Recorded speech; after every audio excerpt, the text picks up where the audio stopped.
Él fue uno de los caballeros más temidos y celebrados en todo el mundo medieval.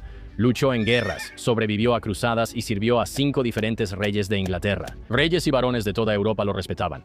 Sus enemigos le temían, y a una edad en la que sus amigos ya habían muerto hace mucho, cabalgó a la guerra una última vez. Y cambió el mapa del mundo occidental tal como lo conocemos hoy.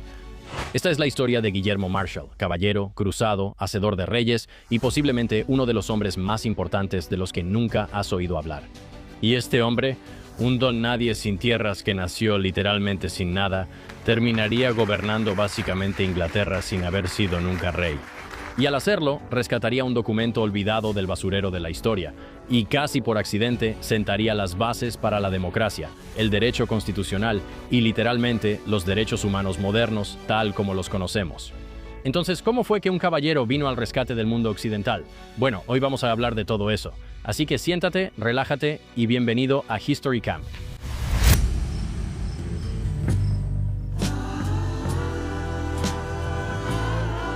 ¿Qué tal, gente? Y bienvenidos de nuevo a History Camp. Mi nombre es Mark Gagnon, y muchas gracias por acompañarme en mi tienda, donde cada semana exploramos las historias más interesantes, fascinantes y controvertidas de toda la historia, por siempre y para siempre. Sí, eso es lo que hago aquí en esta tienda. Trato de entender todo lo que ha pasado alguna vez. Y cada día se está haciendo nueva historia, y yo apenas llegué aquí en los 90, así que hay muchas cosas en las que tengo que ponerme al día. Muy bien. Pero antes de entrar en materia, quiero decirte algunas cosas. Sí, amigo. Tú, el que está viendo esto ahora mismo, quiero darte las gracias por sintonizar y escuchar este podcast. Cada vez que le das clic a un episodio o simplemente comentas, das like o literalmente cualquier cosa, ayudas a que mis sueños se hagan realidad. Ayudas a apoyar nuestro programa. Tú mantienes las luces encendidas y mantienes el fuego ardiendo. Y de verdad lo aprecio mucho. Muchas gracias. También tengo excelentes noticias. Si estás interesado en unirte al círculo íntimo, si quieres acercarte y convivir más de cerca con la buena gente del campamento, bueno, tenemos una fogata. Tenemos la reunión donde todos nos juntamos y eso es en patreon.com/campgagnon. Ahí es donde hacemos episodios extra. Hacemos episodios sin ningún anuncio. Así que si eres de esas personas que dicen, oh, los anuncios, bueno, buenas noticias. Por el precio de una taza de café, nunca más tendrás anuncios. Y además de eso, puedes hablar con Cristos. Así que, si no quieres hacer eso, te recomendaría quedarte aquí y nunca ir a patreon.com/campgagnon. Ahora, hoy estoy acompañado solo de un par de amigos que están aquí en la tienda de campaña conmigo. Tengo a mi amigo Jesús, mi amigo Andrés, y por supuesto, en los controles, en los botones brillantes que hacen que todo funcione, mi amigo Cristos. ¿Qué tal? Cristius Cristianos, lo siento mucho. Tenemos a un montón de personas aquí y no tenemos tiempo para que todos estén hablando durante todo el episodio. Así que vamos a hablar del caballero más infame que tal vez cambió el mundo y probablemente nunca hayas oído hablar de él. Su nombre es Guillermo Marshall. Pero ¿dónde comienza la historia de Guillermo Marshall? Todo se remonta al año 1152 en una batalla que llaman el Asedio del Castillo de Newbury. Y esto ocurre básicamente en medio de una guerra civil inglesa. Y ni siquiera digo la guerra civil inglesa porque básicamente hubo un montón de guerras civiles todo el tiempo. Pero esta es una en específico llamada la anarquía. Así que en ese momento, Guillermo Marshall tenía aproximadamente 6 años. Solo era un niño. Y básicamente lo estaban usando como una especie de moneda de cambio. Como que lo estaban usando para servir de enlace entre los dos bandos. Así que su papá, este tipo, Juan Marshall, básicamente hizo un trato con este tipo, el rey Esteban. Juan entregaría el castillo a cambio de un alto el fuego temporal. Así que en aquel entonces, para garantizar un trato como este, Juan literalmente entrega a su hijo como rehén. Esta es una historia que hemos visto varias veces, ¿verdad? Cuando intentan negociar un trato. Y para que una familia confíe en otra, dicen, oye, danos a tu hijo. Así sabremos que no vas a venir a matarnos a todos. Porque si tenemos a tu hijo vas a, ya sabes, portarte bien. Así que básicamente Juan acepta. Y en el momento en que Juan tuvo la oportunidad, rompió el acuerdo por completo. Reforzó todas las defensas del castillo y envió mensajes a sus aliados. Así que, como resultado, el rey Esteban está furioso. Así que envía mensajeros a Juan. Ríndete y entrega el castillo o vamos a matar a tu hijo. Ahora, la respuesta de John Marshall es una de las cosas más locas que cualquier padre haya dicho literalmente alguna vez. Le dijo al rey, y esto viene directamente de la propia biografía de William Marshall. Esto es lo que William Marshall, el niño que está como rehén, esto es lo que él escribe. Este es su papá escribiéndole al rey. Todavía tengo el martillo y el yunque con los que puedo forjar más y mejores hijos. ¡Pum! O sea, eso es una locura. Si crees que tu papá apesta, bueno, probablemente sí, pero este tipo también. O sea, es bastante brutal que tu propio papá diga, oye, tenemos otro. O sea, también está chido llamar a tus propias partes genitales como martillo y yunque. Supongo que tal vez él es el martillo. También está diciendo, puedo producir más de estos. Sí, sí, sí, no literal. Eso es una locura. No solo más, puedo hacer mejores. Soy el martillo y tengo un montón de yunques. ¿Sabes a lo que me refiero? O sea, tengo una multitud de yunques, todo un martillo, un harén de ellos. Ni siquiera necesito a este hijo. Así que esta biografía de la que estoy hablando fue encargada por el propio hijo de William décadas después. Así que debemos ser honestos, ¿verdad? Está escrita obviamente para glorificar la vida de William Marshall. Y algunos de los momentos más dramáticos probablemente estén, ya sabes, exagerados para lograr el máximo efecto. Pero el momento del rehén en sí está corroborado por varias fuentes diferentes. Y el esquema general, en términos generales, es aceptado por los historiadores.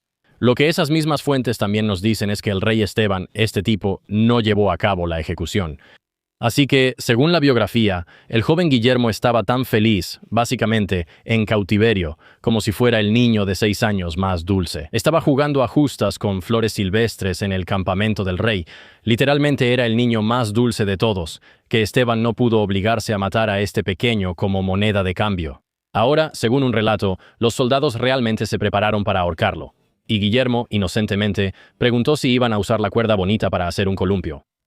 O sea, ¿no es eso como que casi te pone triste? Es como, qué niño tan hermoso e inocente que ve cómo cuelgan esas cuerdas, y él piensa que van a hacer algo que es tan adorable. Entonces, de nuevo, ya sea que ese detalle sea realmente cierto o solo una exageración de la biografía, el resultado está documentado, y esto es lo que está en el registro histórico. Así que el rey literalmente solo lloró por el niño y el niño terminó sobreviviendo. Ahora, Guillermo Marshall, la estrella de nuestra historia que ahora está en cautiverio bajo la tutela del rey Esteban, era un hijo menor. Él en realidad no es el heredero de nada. Así que en el mundo medieval, eso básicamente significa que no va a recibir nada, ni tierras, ni títulos, ni herencia. Hay muchas personas por encima de él. Así que todas las propiedades y riquezas de su padre iban a ir a sus hermanos mayores. Y Guillermo básicamente, desde el momento en que nació, estaba prácticamente por su cuenta. Ya sabes, es como, creo, ¿quién es el príncipe pelirrojo que está casado con Meghan Markle? El príncipe Enrique. El príncipe Enrique literalmente dijeron que él es el suplente. Así que, como tu padre, tu hermano es el heredero y tú eres el suplente. Y así es como se veían estas cosas. Así que este niño, básicamente, es entregado como una moneda de cambio. Su padre lo entrega, dice, no quiero tener nada que ver con él, estás solo. Si quieres matarlo, puedes. Puedo tener más. Y ya tengo asegurados a los herederos de mi reino. Y sí, así que básicamente desde la perspectiva de Guillermo Marshall, el rey Esteban le perdona la vida. Y eso significa mucho para él porque, a medida que envejece, se da cuenta de lo que realmente estaba pasando. Él piensa, wow, esto es una locura. Así que cuando tenía unos 12 años lo enviaron a Normandía a la casa de un pariente llamado Guillermo de Tancarville o Tankerville. Yo no hago todo eso del francés, ¿sabes? Tú eres francés. Lo sé, es solo que lo lees. Es como cuando vas a un restaurante y dices, oh, quiero un croissant. Y es como, ¿qué estás haciendo, amigo? Yo voy a pedir escargot. No te va a salir, está bien. De todas las personas, sé que vas a pedir tiritas de pollo o deditos de pollo. De todos modos, ahora ahí va a Normandía.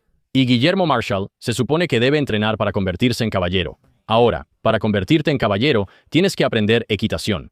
Tienes que aprender esgrima. Tienes que aprender oraciones en latín. Tienes que estudiar literatura caballeresca de los mejores escritores franceses. Y tienes que entender la política de vivir en una corte.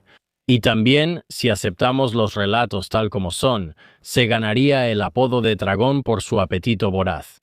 Así que, básicamente, este es solo un chico joven que va como a la escuela nocturna para aprender a ser un tipo rudo. Así que oficialmente es nombrado caballero en 1166 durante una campaña mientras estaba en Normandía. Y la primera experiencia real de Guillermo en batalla fue más o menos buena.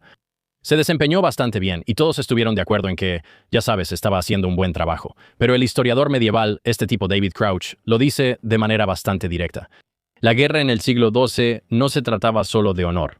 Había dinero que ganar a través de rescates y apoderándose de tesoros. Y si eres un caballero al que le gusta ir y saquear una aldea, puedes simplemente ir, tomar algunas cosas que encuentres, meterlas en tu bolsillo, y en realidad estás ganando un montón de dinero solo por hacer estas, ya sabes, misiones aprobadas por el gobierno. Bien, así que la vida de un caballero no solo consiste en ir y pelear batallas y, ya sabes, asedios y cosas así. También se espera que actúes de cierta manera. Así que tenían estos torneos medievales y no eran los elegantes y formales eventos de justas que ves en las películas. O sea, no todos son como Heath Ledger, ¿verdad? Al menos no todavía, se vuelve un poco más ornamentado después. Pero en el siglo XII, un torneo era básicamente una pelea masiva. Así, literalmente eso era. Cientos de caballeros, a veces miles de ellos. Literalmente era como la UFC, pero con espadas, lanzas y mazas, todos chocando en el caos, tratando de derribar a los caballeros rivales de sus caballos y luego tomarlos prisioneros. Y es como una especie de batalla falsa que usaban para no perder práctica, pero también como entretenimiento para toda la gente que estaba viendo. Ahora, el premio no es una cinta, literalmente es como un rescate. Así que si capturas a un caballero, te quedas con su caballo y su armadura, y luego te pagan para liberarlo. Y es como una liga deportiva medieval, pero los premios son otros seres humanos. Así que puedes imaginarte algo como la UFC, pero si sometes a alguien, él tiene que pagarte para que lo dejes ir. Y así es más o menos como lo hacían. Diferentes cortes tenían a sus propios caballeros y ellos peleaban entre sí. Los ganadores recibían dinero de los que perdían. Ahora, debemos ser claros con William Marshall. Él no competía en estos torneos porque buscara gloria, competía porque necesitaba dinero. Así que, aunque el rey Esteban le perdonó la vida, no es como si hubiera adoptado a Guillermo. No es como si viviera como un joven príncipe en el reino de este hombre. Al final del día, seguía teniendo que valerse por sí mismo. Seguía siendo solo el hijo menor de un noble, seguía sin tierras, sin herencia y básicamente sin red de seguridad. Solo tenía algunas oportunidades y conocía a las personas adecuadas. Así que este circuito de torneos era uno de los mecanismos más eficientes para generar riqueza para alguien del nivel de este tipo, o sea, para la posición que tenía en la sociedad. Y Guillermo lo vio y lo abordó realmente como un atleta. O sea, casi podrías pensar en alguien como Conor McGregor, ¿no? O sea, él vivía en una camioneta como diciendo, oye, solo soy un chico pobre en Irlanda, pero si compito en esto, puedo avanzar a esto, luego a esto otro, y realmente puedo cambiar toda mi vida y la de mi familia. Y William Marshall está más o menos en el mismo camino. Está desesperado, no tiene contacto con su familia, no tiene dinero y no le queda otra opción más que ganar. Así que, en su primer torneo importante en Le Mans en 1167, apenas un año después de ser nombrado caballero, Guillermo arrasó, amigo. Capturó caballero tras caballero. Él simplemente agarraba a los muchachos, era como una bestia. Y al final del día había acumulado suficientes rescates y premios para poseer, según su propio biógrafo, el equivalente a 4 caballos y medio, lo cual en esa época era muchísimo dinero. Eso no es solo ganar. Él era como, de verdad, como el doble campeón y hacía lo que se le daba la gana. ¿Entiendes? Pero no subió de nivel de verdad hasta que entró en una asociación a largo plazo con un caballero flamenco. Este tipo se llamaba Roger de Gaugy. Ahora, juntos, los dos recorrían el circuito de torneos por toda Francia y Normandía y simplemente dominaban donde quiera que iban. Eran como un equipo de 2 y arrasaban con todo. Así que, en un solo periodo de 10 meses, Guillermo capturó personalmente a 103 caballeros para pedir rescate en estas, ya sabes, como batallas teatrales. Y durante los siguientes 16 años, su biógrafo afirma que permaneció invicto en los torneos, nunca perdió. Así que, para el año 1170, William Marshall básicamente se había convertido en una celebridad. O sea, él es alto, medía como 1,80 m, que para la época era enorme. ¿Sabes a lo que me refiero? O sea, ¿cuál era la estatura promedio? ¿Cuánto mides tú, Chris? 1,90. Ya basta. Está bien. ¿Sabes qué? Ya no te voy a preguntar a ti. Era súper rápido. Era inteligente. Al parecer, también era bastante guapo. Y tenía 2 tácticas, que se volverían como su sello personal. Muy bien. Agarraba las riendas de los caballos de sus oponentes y literalmente los arrastraba fuera del campo de torneo. Y era como, me llevo a ti y a tu caballo. Vámonos. Y la segunda era mantener a su equipo fuera del combate hasta que todos los demás estuvieran cansados. Y luego entraba cabalgando básicamente para llevarse a todos los caballeros y los premios, mientras todos los demás estaban demasiado cansados. Así que él estaba actuando de forma táctica. No solo se lanzaba ahí como un tonto, era más bien como, está bien, déjame intentar hacer esta pequeña maniobra con el caballo. O simplemente me voy a retirar, dejar que se desgasten entre ustedes, y luego entrar al final. Ahora, la segunda táctica es bastante salvaje, ¿verdad? No es impulsiva, no es superheroica, ya sabes, especialmente en esa época. Había mucho ego involucrado. Es como, tienes que salir ahí y pelear con valentía. Él decía, no, yo me voy a quedar en la muralla, voy a ser paciente y voy a ganar porque al final del día no me importa la gloria, me importa hacer dinero. Así que William Marshall entendía cómo jugar de manera más inteligente que todos los demás, y lo más importante, cuándo atacar realmente. Y esa cualidad en esta arena le serviría mucho más allá del campo de torneos. Porque al final de su carrera como caballero de torneos, William afirmaría haber capturado personalmente a más de 500 oponentes, Eso significa 500 personas a las que superó, ya sea con inteligencia o simplemente con pura fuerza. Y si ese número exacto es preciso o no, realmente no podemos decirlo, pero la magnitud nos dice algo real, que este fue un hombre que se hizo un héroe, que construyó su propio legado desde cero, solo con su fuerza y su mente estratégica. Y probablemente fue en la arena más competitiva que tenía el mundo medieval. Incluso años después, como en los siglos XIII y XIV, las justas se vuelven un poco más refinadas. Ya sabes, los reyes empiezan a participar, se vuelve algo más noble. Pero en esa época era legítimamente como la UFC en 1998, ¿sabes a lo que me refiero? Este tipo simplemente iba con todo. Y esa reputación como uno de los justadores más feroces, ya sabes, como caballero de torneos, realmente le abre una puerta que cambia el curso de toda su vida. Así que para 1170, el rey Enrique II de Inglaterra nombró a Guillermo como maestro de armas de su hijo mayor. Y este hijo es este joven conocido en la historia como Enrique el Joven Rey. Ahora, Enrique el Joven había sido coronado durante la vida de su padre, lo cual era una tradición medieval que se suponía ayudaba a suavizar el proceso de sucesión. Quiero decir, como sabemos por la historia, la sucesión es una de las partes más difíciles y sangrientas de cualquier tipo de imperio. Así que mientras el rey está vivo, él dice, mi hijo es el rey. De esa manera todo esto se hace de manera transparente, pero eso creó un problema en ese momento. Eso significaba que había un rey de Inglaterra sin un reino real. Enrique el Joven Rey tenía una corona, pero en realidad no tenía el poder, ¿verdad? Como que su papá seguía siendo el rey en realidad, y como resultado, Enrique el Joven estaba molesto. Ahora, Guillermo no solo se convirtió en su tutor, sino que también se volvió un mentor, un compañero y prácticamente un amigo de verdad. Y cuando el joven rey se rebeló contra su propio padre en 1173, junto con sus hermanos Ricardo y Godofredo, la lealtad de Guillermo hacia el joven príncipe nunca flaqueó al que básicamente, ya sabes, juró servir. Y esta era la lógica complicada de lo que significaba ser un caballero medieval, realmente lo que significaba la caballería en esa época, que tu juramento era hacia tu señor, no hacia, ya sabes, la política, los principios o la moralidad. Es como, si juré luchar por este tipo, es hasta el final. ¿Sabes? Es como si el presidente de Estados Unidos, ya sabes, si el gabinete le fuera más leal a él que a realmente ayudar al pueblo. Imagina, ya sabes, eso nunca pasaría. Mercado fácil, eso nunca pasaría en la historia. Ya sabes, eso sería una locura, ¿verdad? De todos modos, Guillermo era leal al joven rey, y eso era todo.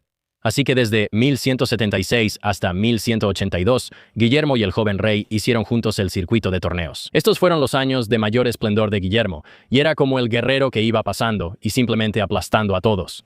Y todos lo conocían en la cima de su poder. Era famoso en todas partes.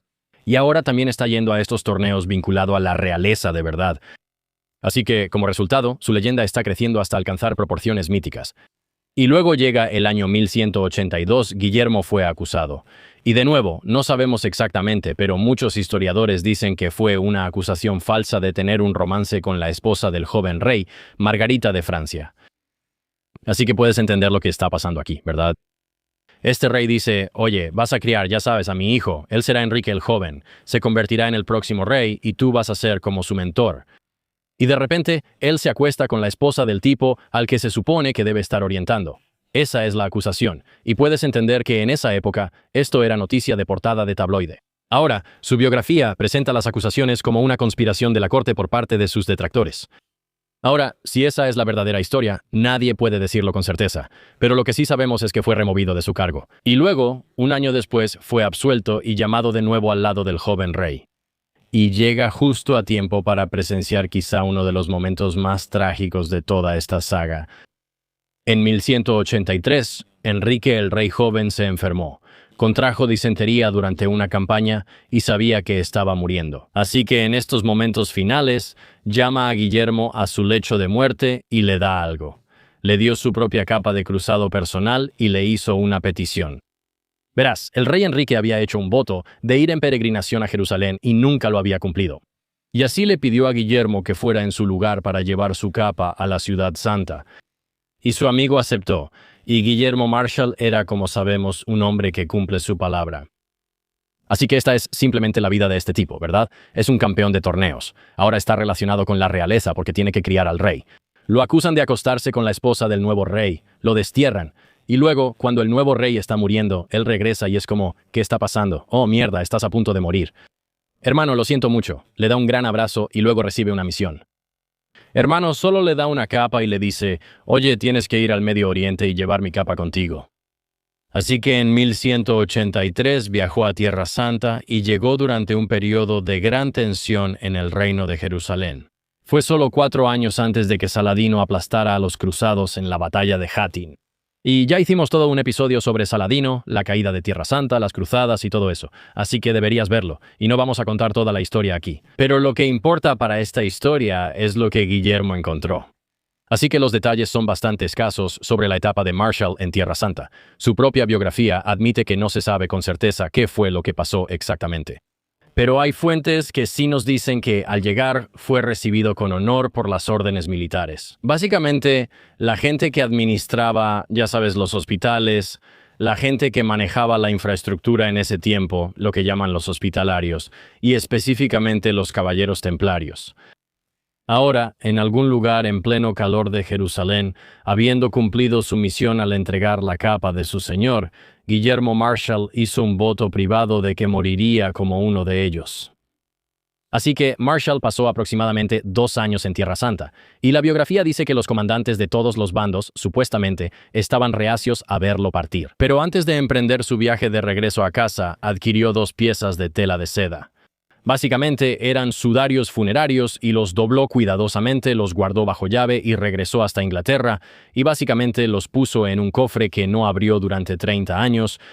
Ahora, Guillermo regresó de Tierra Santa en 1186 y luego volvió a entrar al servicio del rey Enrique II, ahora el viejo león de la política inglesa. Y, ya sabes, él mismo tenía todo tipo de problemas. Estaba acosado y cada vez más solo, ya que sus hijos lo estaban cercando para tomar el poder. Y aquí es donde William Marshall básicamente hace una de sus jugadas políticas más brillantes, una que aseguraría su legado en los registros históricos para siempre. Entonces, 1189, el rey Enrique II. Este es el rey principal, el más viejo. Él es como el jefe, tratando de averiguar cuál de sus hijos lo va a suceder después de que Enrique el joven muere. Está luchando una guerra perdida contra su propio hijo Ricardo.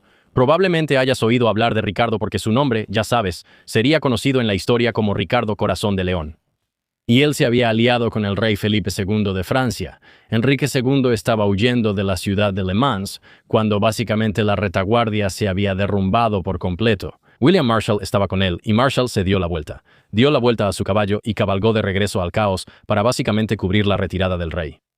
Ahora, cabalgando por este polvoriento camino francés, de repente William Marshall se encuentra cara a cara con el propio príncipe Ricardo. Literalmente, este tipo que está luchando contra su señor, el hombre al que sirve, es su propio hijo. Está frente a este tipo, y Ricardo mira a Guillermo y grita, y según se informa, le advierte a Guillermo que estaría maldito si lo mataba. Ahora, William Marshall miró al futuro rey de Inglaterra en ese momento, y tenía la ventaja. Él era mucho más, ya sabes, como un caballero mucho mejor entrenado. Era mucho más hábil, ya sabes, como soldado. Sabía que podía derrotar a este tipo y que tenía que hacer algo. Así que bajó su lanza y mató al caballo de Ricardo. Ahora, Ricardo cae al suelo y Guillermo simplemente se aleja cabalgando. Y el mensaje aquí es bastante claro. Se transmite sin decir una palabra. Básicamente solo dice, oye, pude haberte matado, pero elegí no hacerlo. Y su biógrafo presenta esto simplemente como caballerosidad pura, como si fuera un tipo honorable que no quería matar al hijo del señor al que, ya sabes, básicamente había jurado servir. Pero la verdad es que en realidad es más complicado. Fue una jugada política muy astuta. Enrique II claramente estaba perdiendo. Él estaba, ya sabes, perdiendo contra todos sus hijos que básicamente se estaban rebelando. Así que matar al hijo y heredero del rey, el hombre que casi con certeza gobernaría Inglaterra en unos meses, no solo habría sido deshonroso, sino que probablemente habría sido suicida. La misericordia de William probablemente era real hasta cierto punto, y también era muy calculada, y estas dos cosas pueden existir al mismo tiempo. Se dice que fue, posiblemente, el único hombre que logró desmontar al rey Ricardo Corazón de León en combate. Ahora, poco después de esto, el rey Enrique II muere. Y, destrozado por la traición de su hijo, según se informa, muere llorando cuando se entera de que su hijo menor, Juan, también se había vuelto en su contra. Ahora Guillermo, según su propia biografía, ayudó personalmente a llevar el cuerpo del rey a la abadía de Fontabrade para su entierro. Y luego, el hombre al que había derribado de su caballo solo unos días antes, que había conocido en ese polvoriento camino rural francés, literalmente ve cómo ese hombre es coronado y se convierte en rey. Ese es Ricardo I, corazón de león. Y como resultado, recompensó a Guillermo con algo que Enrique II había prometido años antes, pero que nunca había cumplido: la mano de Isabel de Clare en matrimonio. Ahora, hablemos de esta chica, Isabel, rápidamente, ¿de acuerdo? Porque en muchas versiones de esta historia, ella ha sido relegada a una nota al pie, pero creo que su papel en esto es realmente importante. Entonces, Isabel de Clare era la hija y la única heredera de este hombre, Ricardo de Clare, también conocido como Strongbow. Él era un señor normando que había conquistado prácticamente toda Irlanda, y ella era una de las mujeres más ricas de toda Europa. Ella tenía vastas propiedades en toda Inglaterra, Gales, Normandía e Irlanda. Era la condesa de Struguille por derecho propio. Ella tenía los títulos reales y todo el dinero, y en términos de poder político y económico puro, se podría decir que ella era la parte más valiosa de ese matrimonio, ¿verdad? Ella tiene las tierras, los títulos, las conexiones, todo es de ella. Ahora, Guillermo aporta una reputación militar y el favor real. Y por supuesto, ya sabes, fama e infamia. Es muy querido y adorado en casi toda Europa, pero Isabel aporta el imperio, y aquí viene la parte loca. Él tenía 43 años en ese momento, ella tenía 17. Mira, la historia es como otro país, ¿de acuerdo? Escúchame, obviamente esto no está bien, y es raro para nosotros ahora, pero en ese tiempo no era tan inusual. Y el matrimonio, al parecer, realmente funcionó. ¿Qué onda, chicos? Vamos a tomar un descanso rápido porque tengo que contarte algo un poco vergonzoso. Está bien, he estado haciendo ejercicio de manera bastante constante por un tiempo. Me encanta hacer ejercicio. Creo que es una parte súper importante de mi rutina diaria. Y realmente no como basura. Y estoy haciendo todo lo que se supone que debes hacer. Y me puse en bastante buena forma. Pero en algún momento noté que los resultados simplemente dejaron de coincidir con mi esfuerzo. Más o menos cuando tuve un hijo. Ya sabes, hacía el mismo esfuerzo, pero no estaba obteniendo los mismos resultados en el gimnasio. Me salía un poco más de grasa en el abdomen. Mi energía era algo inconsistente. La recuperación me tomaba un poco más de tiempo. Y supuse que simplemente me estaba haciendo mayor, lo cual tiene sentido, ¿no? Ya sabes, los hombres cuando llegan a los 30, la testosterona naturalmente disminuye. Y ya sabes, cuando eso pasa, tu cuerpo, literalmente, empieza a almacenar más grasa y empiezas a perder músculo más rápido. Pero aquí está lo que me afectó. Cuanta más grasa corporal tienes, más tu cuerpo realmente convierte la testosterona en estrógeno, lo que hace aún más fácil ganar esa grasa. Y es un ciclo que sigue repitiéndose. Así que empecé a tomar Mars Men, y honestamente, lo he estado tomando por un tiempo, y de verdad he notado una diferencia. Esto va a sonar loco. Es real. En 2024 me hice análisis de sangre. Mi testosterona estaba bien, estaba como en el lado bajo de lo normal, y me hice análisis de sangre recientemente, completamente sin relación con esto. Y he estado tomando Mars Men por, no sé, tal vez como 4 o 5 meses. Mi testosterona subió. Ahora, no sé si es por Mars Men. No voy a decir que es solo por ellos. Ya sabes, tal vez he estado comiendo un poco más saludable. He estado durmiendo mejor. ¿Quién sabe? Pero mi testosterona realmente aumentó. O sea, no lo podía creer. Mi energía se siente más estable durante el día. Mis entrenamientos han sido mejores. Y entrando al verano, de hecho estoy poniéndome más definido de una manera que me hace sentir mejor. Ahora, Mars Men es un suplemento natural. Ni siquiera lo tengo aquí en el estudio porque está en mi casa. No tiene hormonas sintéticas ni estimulantes dudosos. Solo ingredientes reales como tongatali, shilajit, zinc, boro. Y están diseñados para realmente ayudar a mantener niveles saludables de testosterona. Ahora mira, puedes ir a comprar todos estos suplementos tú mismo. Puedes ir a comprar tongatali, shilajit, pero tienes que asegurarte de que sean del lugar correcto. Tienes que asegurarte de que sean de la calidad adecuada. Y puede volverse caro tratar de juntar todo por separado. Pero con Mars Men ya tienes todo en uno, ya hecho para ti. Está hecho en Estados Unidos. Cada lote es probado por terceros. Y más del 91% de los usuarios realmente reportan tener más energía. Ahora, aquí está lo increíble de Mars Men.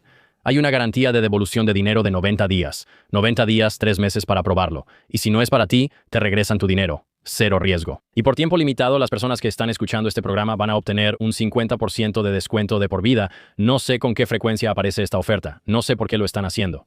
50% de descuento de por vida, envío gratis y 3 regalos gratis en mengotomars.com. Es mengotomars.com para obtener 50% de descuento y 3 regalos gratis al finalizar tu compra. También está disponible en Amazon. Realmente funcionó para mí. Me gusta. Todavía lo tomo porque, ya sabes, me gustan los suplementos naturales y me hace sentir bien. Ahora, cuando te pregunten dónde lo escuchaste, diles que la buena gente de Camp Gagnon te lo recomendó. Realmente ayuda al programa más de lo que imaginas. Ahora, volvamos al tema. ¿Qué onda, chicos? Vamos a tomar un descanso rápido porque solo quiero decir lo obvio. No vas a contratar a un quiropráctico para que haga una cirugía cerebral. Y si vas a pelear en el octágono, no contratarías a un tipo que solo ve muchas peleas de UFC. Y si tienes un caso de lesiones personales, no vas a contratar solo a tu amigo que es bueno con los contratos, porque sabes que cuando te lastimas es porque alguien más fue negligente. No quieres solo, ya sabes, vibras de abogado. Quieres abogados de verdad. Y ahí es donde entra Morgan & Morgan. Ellos son el bufete de abogados de lesiones más grande de Estados Unidos, con más de 100 oficinas en todo el país y más de 1,000 abogados. Lo increíble es que han recuperado más de $30,000 millones para más de 500,000 clientes. Tienen un historial real de luchar para conseguir que las personas reciban una compensación completa y justa. Así que si alguna vez resultas lesionado, puedes consultar a Morgan & Morgan y no cobran a menos que ganen. Sí, gratis. Literalmente no pagas nada a menos que ganen tu caso. Así de seguro está Morgan de que pueden conseguirte una compensación a ti y por tus lesiones.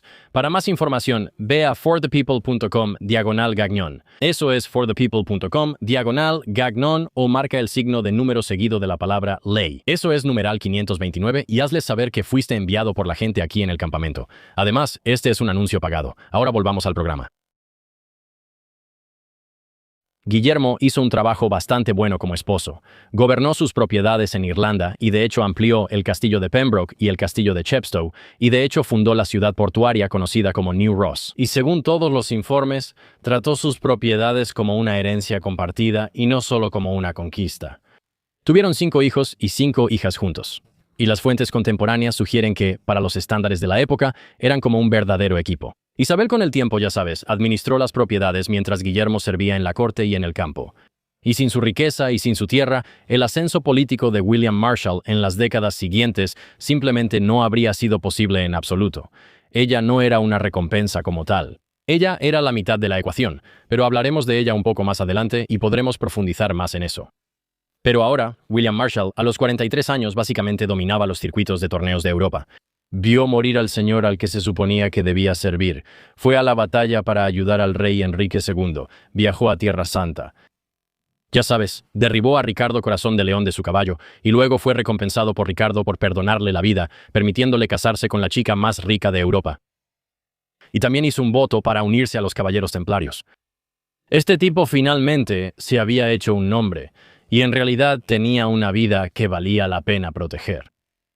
Ahora, si piensas que la historia de William Marshall ha terminado, pues estás equivocado.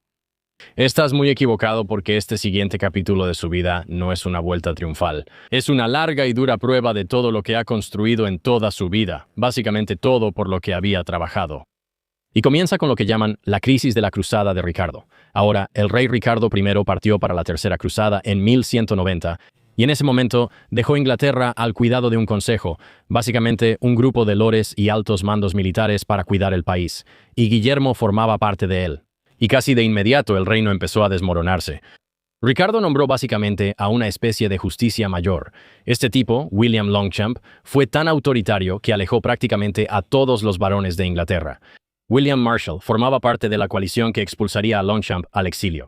Fue una maniobra política delicada porque significaba actuar en contra del representante elegido por el rey, lo cual, por supuesto, iba a ser arriesgado. Si vas en contra del hombre del rey y si el rey regresa y el tipo dice, oye, estos intentaron destituirme, podrían matarte.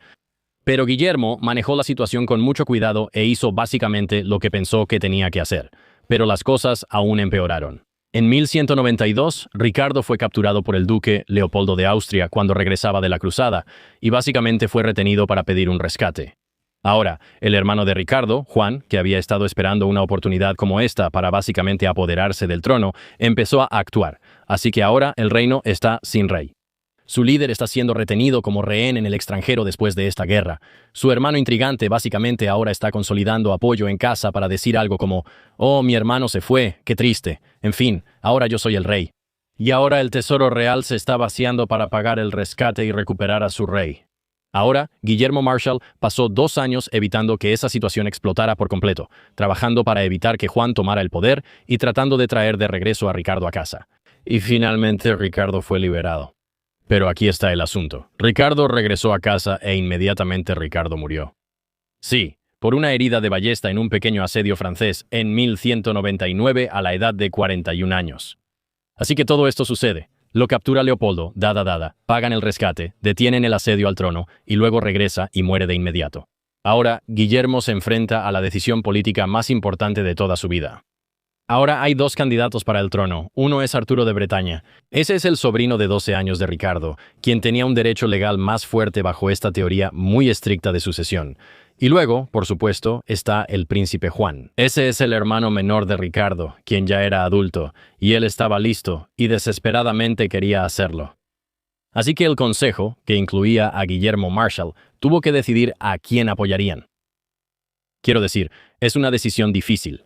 ¿Eliges a la persona que tal vez esté más calificada, pero que no es el sucesor más fuerte?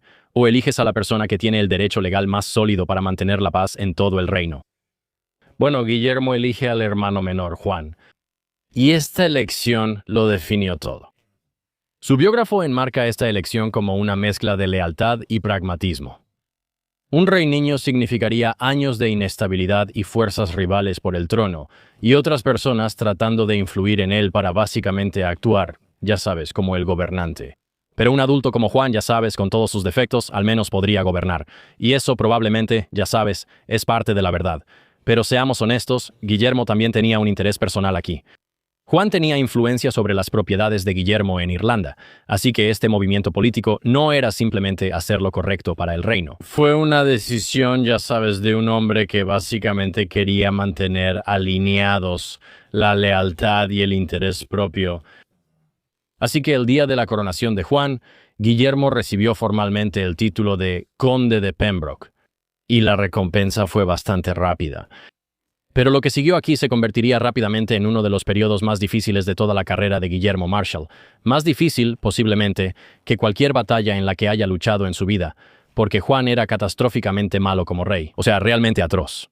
Casi de inmediato pierde Normandía ante los franceses. Les cobró tantos impuestos a sus varones que estaban furiosos y básicamente tratando de deshacerse de él. Alejó a la Iglesia de manera tan severa que Inglaterra fue literalmente puesta bajo entredicho papal durante años. Porque, de nuevo, en ese tiempo, Inglaterra formaba parte de la Iglesia Católica y estaba, ya sabes, bajo la autoridad de la Santa Sede, la autoridad católica romana. Así que, al enojarlos, ahora están siendo completamente atacados por ese enorme centro de poder que está en el Vaticano. Era paranoico, vengativo y celoso, y simplemente era extremadamente poco confiable, y era un completo desastre para trabajar con él.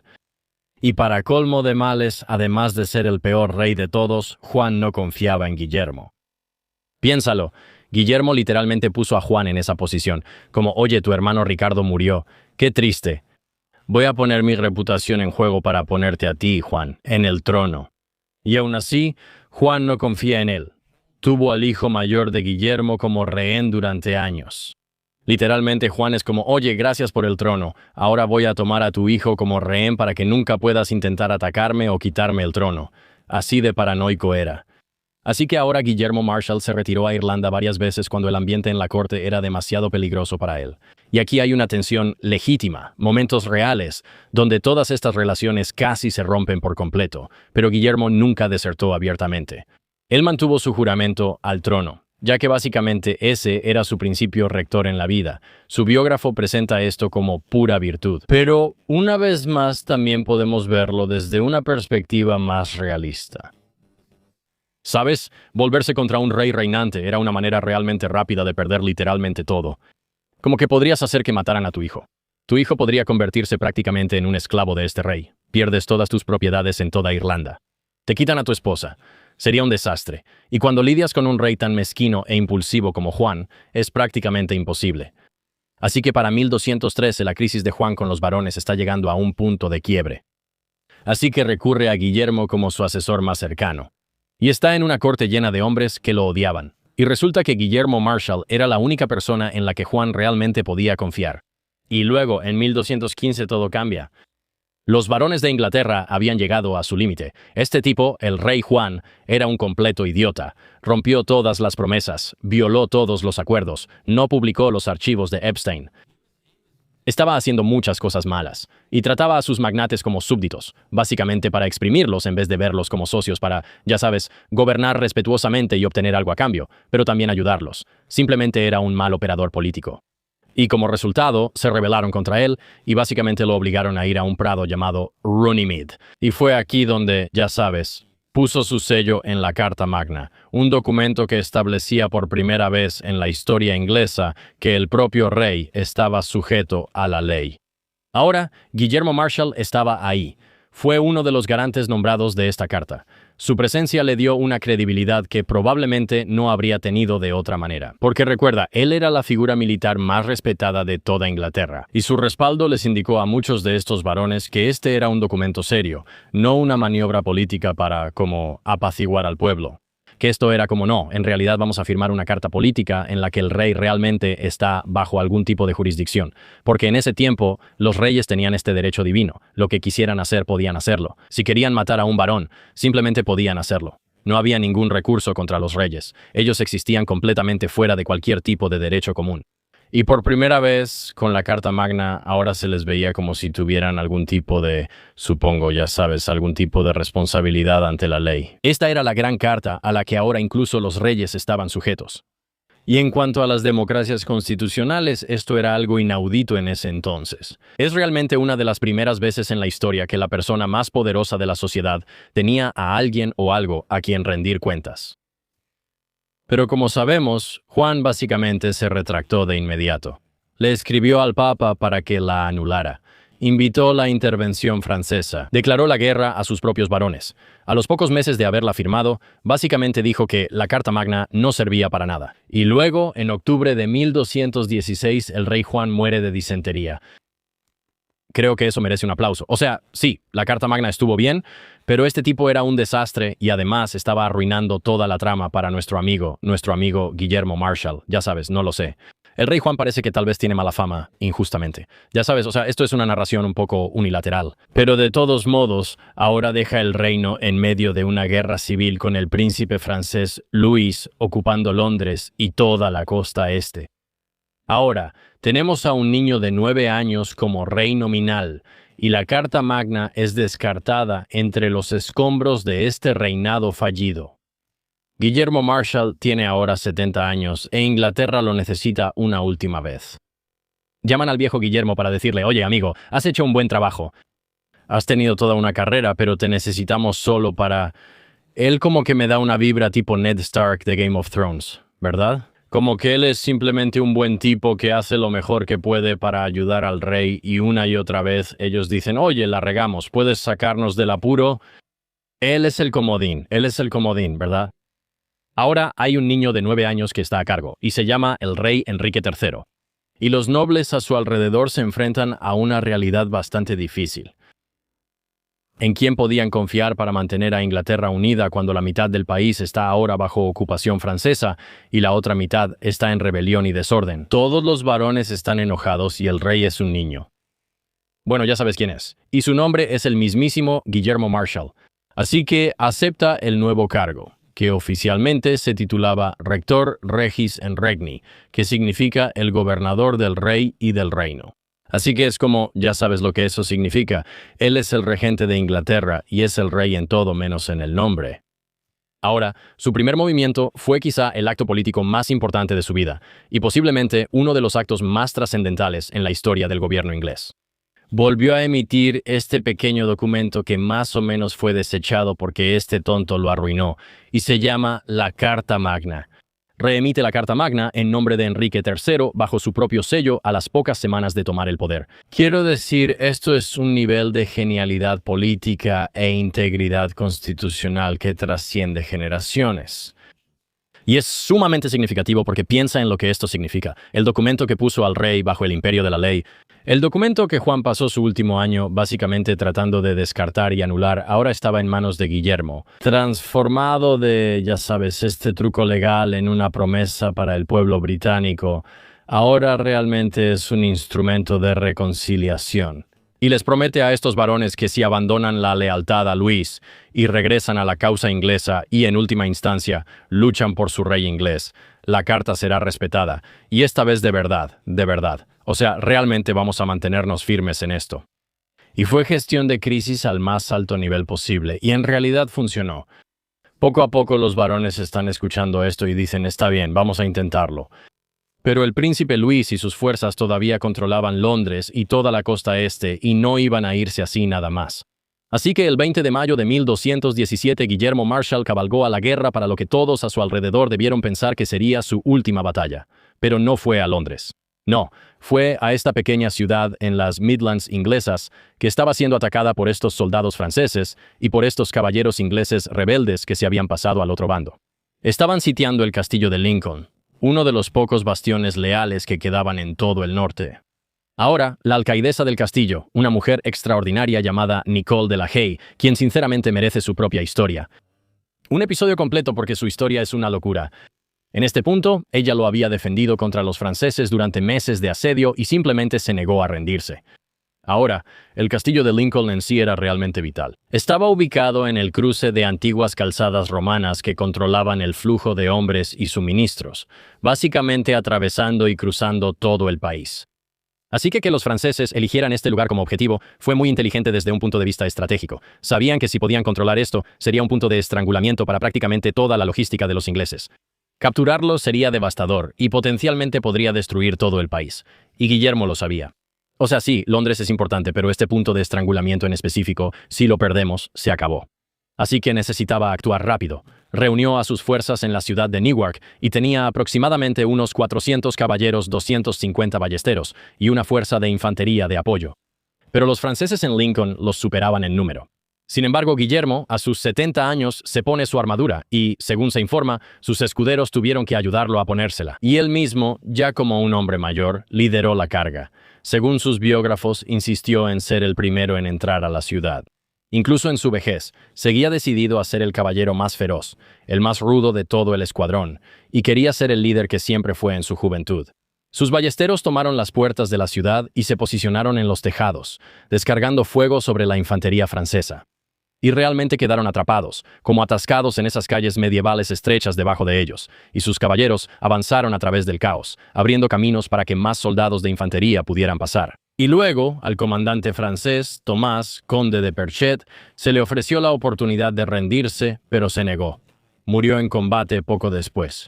Ahora, la segunda batalla de Lincoln, que más tarde, irónicamente, los cronistas llamaron la Feria de Lincoln, porque el saqueo y el caos que siguieron a la victoria realista fueron muy decisivos. Muchos de los varones rebeldes fueron capturados después. Y 3 meses después, una flota francesa que intentaba traer refuerzos fue derrotada en la batalla de Sandwich, lo cual es muy gracioso. Y me da hambre, ¿verdad? O sea, ese es el nombre real de la batalla que básicamente destruye a los franceses. Es como, oye, vamos a traer algunas cosas, y es literalmente en la batalla de Sandwich donde pierden todo, y son famosos por las baguettes. Es un gran nombre para un restaurante. ¿Cómo es que no existe una tienda así? ¿La batalla de Sandwich? La batalla de Sandwich. Y hay un montón de diferentes sándwiches. Y tienen sándwiches franceses, tienen sándwiches ingleses, concursos de comida. ¿Alguna vez has ido a ese lugar, Earl of Sandwich? No. Es como un pequeño lugar de sándwiches en la carretera que es increíble. Deberías llevarme alguna vez. Si alguna vez manejas por Florida, deberías visitar Earl of Sandwich. En fin, volvamos al tema. Bien. Ahora, Luis de Francia tenía todas sus posiciones militares, y todos esos lugares que pensaba que tenía asegurados en Inglaterra colapsaron uno tras otro después de esto. Luis firmó lo que llaman el Tratado de Lambeth en septiembre de 1217, y básicamente, ya sabes, regresó a Francia derrotado. Algunos historiadores argumentan que la batalla de Lincoln fue una de las batallas más trascendentales jamás libradas en suelo inglés. Es posible que si este castillo caía, perdieran todas esas rutas comerciales, los franceses ya tenían Londres, que Inglaterra posiblemente podría haber dejado de existir. Todos podrían haberse vuelto franceses. Uf. Ahora, dicen que si Luis hubiera ganado ese día, es plausible que literalmente todo hubiera terminado. Inglaterra simplemente habría tenido a un rey francés en el trono, y la coalición de varones que había forzado la Carta Magna simplemente se habría fragmentado. La carta, ¿verdad? Como esta carta literal que básicamente mantenía todo unido, o sea, básicamente sentó el precedente para todas las monarquías constitucionales y luego, ya sabes, las democracias constitucionales después de eso, todo eso podría haber sido abandonado y completamente borrado. La cadena de pensamiento constitucional, como que los reyes realmente tuvieran que rendir cuentas al pueblo de alguna manera, que surgió a partir de la Carta Magna, podría haber sido completamente descartada. La Carta Magna, básicamente, puedes trazar una línea directa hasta la Declaración de Derechos inglesa, que luego lleva directamente a la Constitución estadounidense y literalmente a la Declaración de Independencia, al principio de que, literalmente, la idea es que los gobernantes deben estar sujetos a la ley. Y todo depende de esta única batalla en el castillo de Lincoln. O sea, piénsalo. Es una idea loca que un solo tipo que gana una sola batalla cambie toda la historia de Occidente y de alguna manera toda la historia del mundo. Así que ahora Inglaterra está oficialmente salvada. Los franceses son prácticamente expulsados. Y William Marshall, una vez más, vuelve a emitir la Carta Magna por última vez en noviembre de 1217, nuevamente bajo su propio sello. Y esta vez fue permanente y preparó a Inglaterra para un nuevo futuro que, apenas unas semanas antes, estuvo casi completamente perdido. Guillermo ahora está gobernando un reino que poco a poco estaba volviendo a la normalidad. Era respetado tanto por sus antiguos enemigos como por sus aliados. El rey Felipe II de Francia, quien literalmente pasó décadas luchando contra él, supuestamente lo llamó el hombre más leal que he conocido. Incluso entre bandos enemigos, su reputación de ser un hombre honesto y noble, de cumplir su palabra y simplemente ser un buen tipo en general, aparentemente era lo que la gente más recordaba de él. Pero en este punto, su salud estaba deteriorándose. Y para principios de 1219 era muy claro para todos a su alrededor que él estaba muriendo lentamente. Y ahora, por primera vez desde aquella peregrinación de hacía tantos años, William volvió a ese cofre. ¿Recuerdas el cofre que trajo de Tierra Santa y en el que puso algo dentro? Bueno, hizo que sus sirvientes lo sacaran. Y dentro, dobladas y perfectamente conservadas después de más de 30 años, había 2 piezas de fina tela de seda que había traído de Jerusalén, obsequio de los caballeros templarios. Las desplegó con cuidado y se las mostró a sus caballeros reunidos y a su hijo. Y dijo, y esto viene directamente de la biografía y de los diferentes relatos de hombres que realmente estuvieron allí, que había guardado estas telas durante 30 años traídas de Tierra Santa y las había conservado precisamente para este momento. Quería que las colocaran sobre su cuerpo cuando lo enterraran. Y ese siempre había sido su plan y el plan de Dios. Y luego, algo que había mantenido completamente en secreto durante décadas. Nadie sabía esto, ni el rey al que servía, ni su esposa, ni su propio hijo, nadie. Les dijo que en Tierra Santa hizo un voto de entregarse a sí mismo, su cuerpo y su entierro a los caballeros templarios. En la tradición templaria, morías bajo el cuidado de los templarios. Fuera quien fueras, donde quiera que estuvieras, ellos te recibían en la orden. Ahora, poco antes de morir, llamó al joven rey, a quien básicamente había estado gobernando durante 3 años, y a todo su consejo a su alrededor, y les ofreció su último consejo. Su biografía registra que le dijo al rey Enrique III, él dice esto, le pido a Dios que, si alguna vez he hecho algo que le agrade, te conceda la gracia de ser un caballero. Si llegara a suceder que sigues el ejemplo de algún antepasado malvado, le pido a Dios que no te conceda una vida larga. También admitió con su característica honestidad que no podía defenderse de la muerte. William Marshall murió el 14 de mayo de 1219 en su mansión en Caversham. Tenía aproximadamente 72 años, y así William Marshall fue investido formalmente en la Orden del Temple.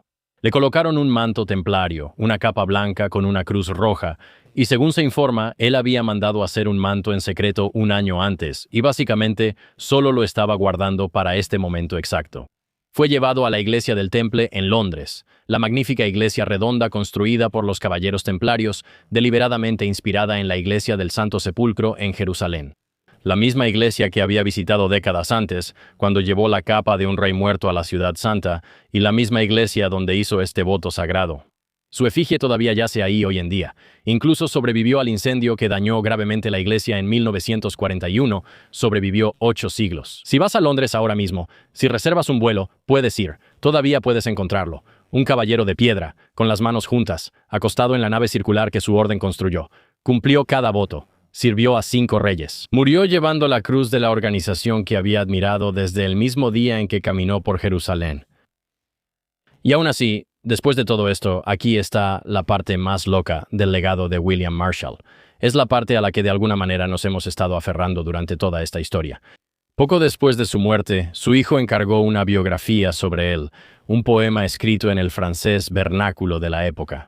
Y se llama L'Histoire de Guillaume le Maréchal, la historia de Guillermo el Mariscal. Y tiene aproximadamente unas 19.214 líneas de largo. Esta biografía, hasta donde los estudiosos pueden determinar, Es la única biografía completa que sobrevive de una persona medieval que no fue rey ni santo. También fue escrita cerca de la época en que vivió esa persona. Ese género de biografía individual secular esencialmente no existía en ese periodo. Piensa, por ejemplo, en la biografía de Rockefeller o Steve Jobs. Eso simplemente no existía. Es extremadamente único y no hay ningún otro documento como ese en existencia.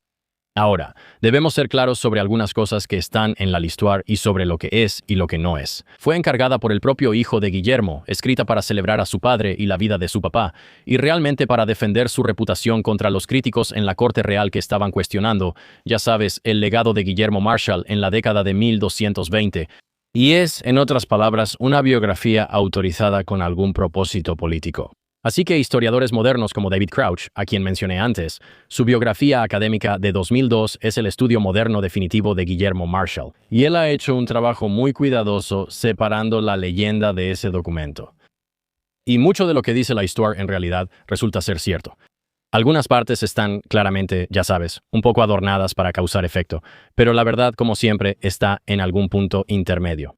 El único manuscrito sobreviviente de este poema específico fue redescubierto en la década de 1860. Fue descubierto en una colección de Sotheby's por un académico francés llamado Paul Meyer y finalmente fue adquirido por la biblioteca Pierpont Morgan en la ciudad de Nueva York, donde permanece hasta el día de hoy. Ahora, increíblemente, de no ser por el hallazgo casual en una subasta por un tipo que sabía lo que era, es posible que la fuente más detallada que tenemos sobre Guillermo Marshall simplemente se hubiera vendido y terminado en el sótano de algún rico oligarca ruso o algo así. Ahora, el historiador francés Georges Duby llamó al poema infinitamente valioso, la memoria de la caballería en un estado casi puro. Otro historiador, este tipo, John Baldwin, ha escrito que gran parte de nuestro entendimiento de la caballería del siglo XII proviene esencialmente de la vida y biografía de Guillermo Marshall. El hombre no solo vivió uno de los periodos más trascendentales en la historia de Inglaterra y del mundo, él definió cómo el mundo entendería lo que es un caballero en primer lugar. Y aún así, apuesto a que no pensaste que esto era posible. La huella de Guillermo en el mundo es más que solo cómo la historia lo recuerda, así que escucha esto. Su hija, Isabel Marshall, se casó con la familia de Clare, cuyos descendientes se conectaron con una línea de sangre que produciría a un tipo llamado Robert de Bruce, el hombre que ganó la independencia de Escocia en Bannockburn en 1314. Y ese mismo año, no por casualidad, Jacques de Molay, el gran maestre de los caballeros templarios, sobre quien hicimos todo un episodio, deberías checarlo. Fue quemado en la hoguera en París como miembro de la misma orden con la que Guillermo murió 95 años antes. La historia tiene una forma extraña de entrelazar los hilos de personas muy importantes, y Guillermo Marshall es una parte importante de ese tapiz. Quiero decir, sin él, se podría decir que todo el mundo occidental sería simplemente diferente. Quizá no mejor, quizá no peor. Definitivamente sería una historia diferente. Ahora, para concluir, Guillermo Marshall era un tipo común, nacido sin nada. Literalmente no heredó nada. Casi lo matan de niño por el rey, cuyos propios soldados preparaban una soga, y fue descartado por su propio padre, quien lo llamó desechable. Y construyó una fortuna literalmente capturando a hombres en combates simulados por toda Francia, como si fuera el primer peleador oficial de la UFC en la historia. Sirvió a reyes que a veces ni siquiera eran dignos de su lealtad. Se casó muy bien, gobernó con cuidado, luchó cuando tuvo que hacerlo y negoció en cualquier otro momento. Y de alguna manera logró navegar uno de los siglos más turbulentos de toda la historia inglesa. Sin romper jamás un juramento, sin dañar su reputación, incluso fue amado y admirado por sus propios enemigos. Pero la historia de Guillermo no se trata solo de grandeza personal, se trata de lo que protegió cuando nadie más pudo hacerlo. Quiero decir, piensa en la Carta Magna y lo que realmente era en 1216 no era el documento venerado del que aprendemos en la clase de historia. Era este acuerdo fallido de un rey deshonrado que fue anulado por un papa y básicamente abandonado por todos los que lo firmaron y de inmediato simplemente descartado. Y en manos de cualquiera que no fuera Guillermo Marshall, probablemente solo habría sido una pequeña nota al pie en la historia, como, sí, este fue en el momento en que intentaron controlar a los reyes y no funcionó. Pero ahora ese documento, que asegura una limitación del poder real, es uno de los puntos más cruciales en la historia del derecho constitucional. El principio, establecido por la Carta Magna, de que el poder no es absoluto, de que los gobernantes son responsables y de que incluso un rey no puede actuar con impunidad y hacer lo que quiera, se convirtió en la base de todas las democracias constitucionales que vinieron después. La Declaración de Derechos Inglesa, la Declaración de Independencia, la Constitución de los Estados Unidos, la Declaración Universal de los Derechos Humanos, cada uno de estos documentos que garantizan la protección, la igualdad y los derechos humanos es un legado directo de lo que Guillermo Marshall logró en 1215. Y esa no es una lección que se quedó en la época medieval. Quiero decir, cuando fue sepultado en la iglesia del Temple, colocaron una efigie de piedra sobre él que ha sobrevivido a todo. Los reyes a los que sirvió, los reinos que defendió, incluso la orden cuya cruz llevó hasta la muerte. Y en un mundo lleno de promesas rotas y juramentos que simplemente se olvidan convenientemente, Guillermo Marshall está ahí y ha resistido la prueba del tiempo. El legendario caballero, el hombre que sobrevivió a todos los reyes a los que sirvió, que vio Tierra Santa, que devolvió la gloria a Inglaterra, eso lo sabemos. Al borde de la ocupación francesa, el futuro de la responsabilidad institucional, la humildad, el liderazgo y la lealtad recayó sobre los hombros de un solo hombre. Y eso, damas y caballeros, es la vida y la historia de Guillermo Marshall. Quiero decir, qué bestia. O sea, qué tipo tan legendario, ¿no? De verdad, una de las vidas más locas de la historia. ¿Y saben qué? Estoy seguro de que habrá personas que dirán, oh, amigo, esto obviamente fue escrito en una biografía sobre su hijo. Sabemos que esto claramente era propaganda. No quiero escucharlo porque prefiero creer en una historia increíble que me inspire y me motive a ser una buena persona, en vez de quedarme atrapado en tu basura nihilista de que, oh, amigo, nunca puede pasar nada bueno. William Marshall era ese tipo. ¿Verdad? También es el epítome de pensé que ya estaba fuera y me volvieron a meter. Eso es lo que digo, ¿verdad? Es como, estoy tratando de pensar quién es ese personaje en una película como que es el mejor tipo de todos. Y él dice, ¿saben qué? Ustedes pueden hacerlo. Y luego lo llaman y le dicen, jefe, necesitamos un favor más. Deberían haberlo dejado encargarse de todo desde el principio. Exacto. Pero él no era de la nobleza. Tienes a los sucesores, tienes los egos, tienes a las mamás, tienes toda esa situación en la que nadie quiere darle el poder a los buenos. Pero William Marshall logró que funcionara. Y no solo era astuto, inteligente y bueno políticamente, también era realmente una bestia. Sí. Imagínate que John Jones fuera también uno de los mejores estrategas políticos de todos los tiempos, pero además el mejor tipo de todos y que defendiera la Constitución. Sería como, oigan, ¿recuerdan esto? Serías como, eres Superman. ¿Te imaginas a un anciano poniéndose una armadura? También eso. Probablemente está orinando directo en ella, 100%. Y también podías escuchar en el metal. Escuchabas, decías, ¿qué es ese ruido? Decías, creo que es un río. Sí. Ya viene la lluvia. Sí, creo que estamos cerca de la lluvia. O sea, de verdad, increíble. Chris, ¿aprendiste algo? ¿Estás emocionado ahora mismo? Me van a matar por esto, pero no sabía que este era el origen de la Carta Magna. Yo tampoco. Hasta que empecé a investigar sobre eso, pensé, sí, la Carta Magna la implementaron y decía que los reyes estaban bajo, ya sabes, reglas. Pero no sabía que la pusieron en práctica, la descartaron de inmediato por este idiota, y luego la salvó William Marshall y después la volvió a salvar William Marshall después de recuperar Inglaterra de los franceses, y luego fue como, oigan, aquí están las reglas. No seas un idiota, sé un buen tipo, lidera bien a tu gente, y los franceses fuera de aquí, sí. Literalmente, él solo fue fuerte, como que impuso su voluntad para salvar a Inglaterra. Era como, chicos, solo déjenme morir, no quiero estar haciendo esto para siempre. ¿De qué estamos hablando? Sí. Quiero decir, y también me gusta esto, me gusta que su hijo admiraba a su papá. ¿Sabes a lo que me refiero? O sea, piensa en el rey Enrique II, que en esta misma historia es el rey de Inglaterra, y de inmediato sus hijos están tratando de iniciar una rebelión. Están tratando de tomar el trono. Están tratando de matar a su propio papá para tomar el poder. Sí. Y parece que el hijo de William Marshall era como, no, mi papá era ese tipo, él es el mejor. Y voy a encargar este poema francés de 12,000 versos para honrarlo porque él es el mejor. Así que también creo que su hijo merece algo de reconocimiento aquí. Y luego encuentran ese poema en una librería. En una subasta de Sotheby's. Dicen, oh, ¿qué es esto? Increíble, qué loco, ¿no? Así que todo eso para decir, sé un buen hombre. Ama a tu familia. Trata de ser lo más honorable que puedas. Piensa en William Marshall cuando estés en momentos de, ya sabes, tener que decidir entre lo correcto y lo conveniente. Y si no puedes hacer eso, honra a tus padres. Me encanta que su hijo fue como, ¿sabes qué? Mi papá es ese tipo. Y de hecho voy a defender a mi papá y hablar bien de él. Olvidamos mucho de nuestra propia historia familiar. Ni siquiera sé nada sobre mis bisabuelos. Y tal vez eran increíbles. Tal vez debería olvidarlos. No lo sé.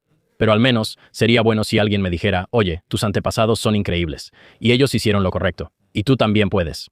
Creo que es algo inspirador. Absolutamente. No lo sé. Andrew, ¿tú qué piensas? ¿Aprendiste algo? Los chicos se están poniendo un poco intensos con lo de la diferencia de edad. 17. Sí, es un buen punto. Ese es un buen punto. Mira, eran otros tiempos. Esto no se trataba de amor o deseo. Se trataba de combinar imperios. ¿Sabes? O sea, es un poco loco, pero creo que en la mayoría de los estados en Estados Unidos, a los 17 te puedes casar. Por lo que me dice mi amigo 17 y un día, Cristos. y un día. Por eso muchos de los comentarios, que por cierto, dato curioso, leo el resumen de IA de nuestros episodios y dice, a la gente le encantó el episodio. Los comentarios son buenos. ¿Sabes? Tienes una comunidad hermosa de personajes. Cristo se está arruinando el programa. Y mucha gente, y luego la cosa de la IA dirá que mucha gente menciona a Cristos. Me pregunto si eso afecta nuestras vistas.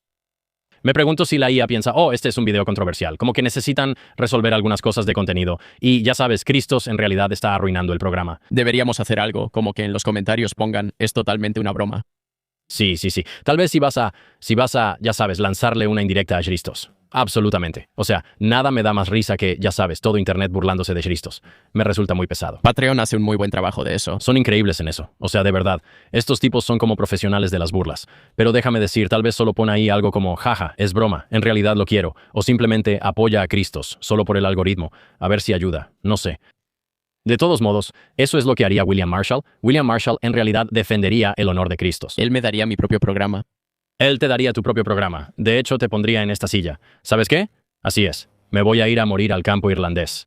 Sí, Cristos lo entendió. Mi sueño. De todos modos, ¿qué opinan ustedes? No soy historiador. Así que si hay algo que se me pasó o que no mencioné aquí, por favor, no duden en corregirme en los comentarios. Los leo todos. En YouTube, Spotify, en todos lados. Y tengo noticias maravillosas. Si les interesa algo de lo religioso que mencionamos aquí, como, por supuesto, hablamos de algunas de las cruzadas y de qué trataban las cruzadas. Supongo que eso es más historia. Pero hablamos, por supuesto, de cosas como la Iglesia de Inglaterra estando bajo control católico y cómo eso cambia después, ya sabes, con la Reforma y el rey Enrique Oyaso. Bueno, hablamos mucho de eso en el campamento de religión. Ahí es donde hablamos de todo lo que va a pasar. ¿A dónde van las personas cuando mueren? ¿Qué cree todo el mundo en este enorme planeta azul? Y si te gustan los eventos actuales y repasar, ya sabes, la loca historia de los caballeros templarios y cosas ocultas, pues, buenas noticias. Tenemos el campamento Jagnon. Ahí es donde hablamos de todo lo que está pasando ahora mismo y nos metemos en locos agujeros de conejo. Básicamente, cualquier cosa en la que me clave esa semana. Y si solo te gusta disfrutar con la Biblia de la historia, buenas noticias. Siempre eres bienvenido aquí en el History Camp. Recuerda visitar patreon.com/Camp Gagnon. Puedes unirte al círculo interno, acercarte al fuego y reunirte donde todos nos juntamos. Y por supuesto, puedes venir a verme en vivo, markgagnonlive.com. Ven a verme de gira, dame un apretón de manos, ven a ver una excelente hora de comedia stand-up. Y me encantaría saludarte. Todos los que he conocido en la gira han sido realmente increíbles. Y estoy agradecido de que ustedes estén apoyando mis sueños. De todos modos, que Dios los bendiga a todos. Muchas gracias. Y los veré en el futuro para hablar sobre el pasado.